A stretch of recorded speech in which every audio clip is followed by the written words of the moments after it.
Et donc comment on fait si on pense qu'on a un SOPK ou on a l'impression d'avoir certains symptômes et qu'en face, notre médecin, il est fermé à vérifier le diagnostic? Alors moi aussi, j'ai malheureusement des femmes qui sont accompagnées, par des professionnels de santé qui sont très fermés, notamment aux suggestions, Mmh. mais d'autres sont très ouverts, Oui, donc heureusement.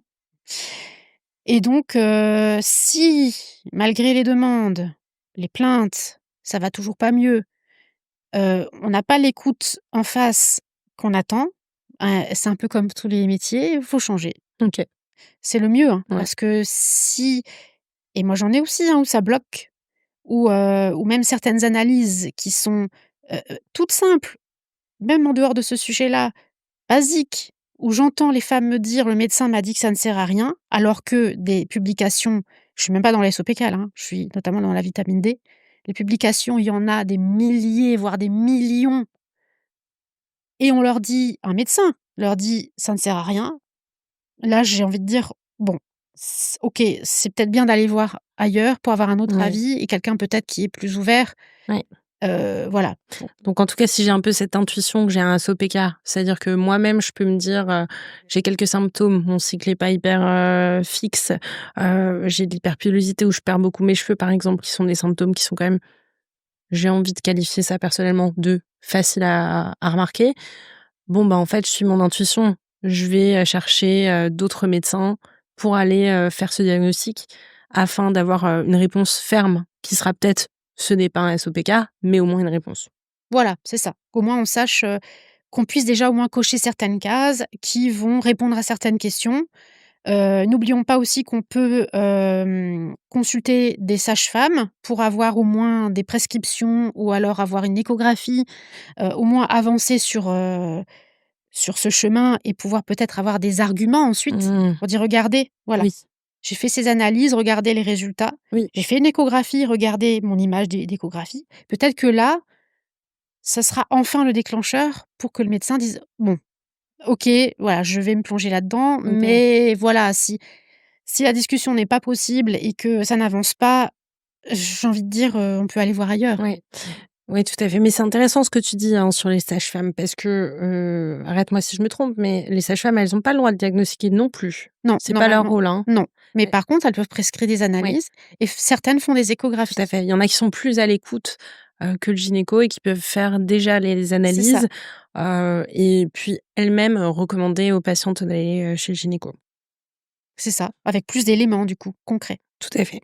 OK. Est-ce que, parmi tout ce qu'on vient de se dire sur la partie diagnostic, tu as encore des choses à ajouter ou est-ce qu'on peut juste, peut-être, rappeler de manière, succincte, les étapes? Oui, il y a un point important, c'est qu'on ne fait pas de diagnostic de SOPK dans les 3 ans post-ménarche, c'est-à-dire après les premières règles.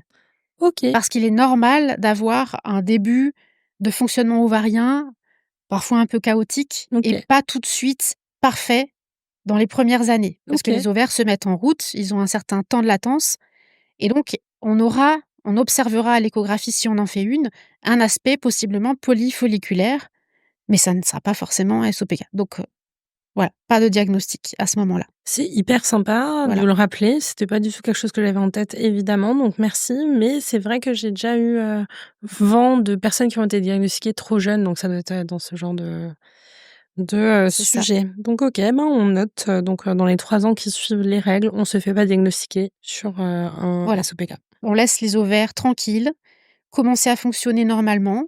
Alors dans toutes les femmes, il y en aura qui auront effectivement un SOPK, mais pas toutes celles qui ont, ce type d'ovaires dans les 3 premières années. OK, Voilà. très bien.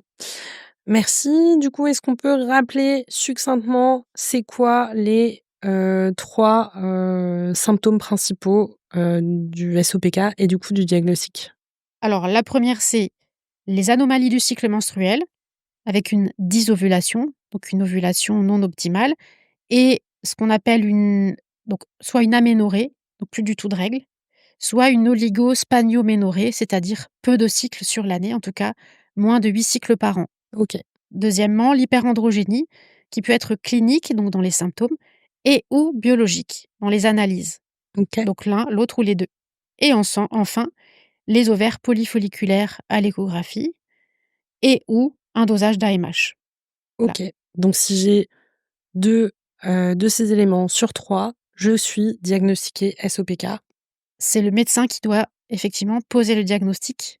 C'est le médecin qui doit Voilà, poser le diagnostic officiel. c'est ça. Et si, je suis face à un médecin qui est fermé, qui a pas envie de me faire les analyses, soit je me tourne vers une sage-femme pour qu'elle me prescrive les analyses, soit je change de gynéco jusqu'à trouver quelqu'un qui est à mon écoute. C'est ça.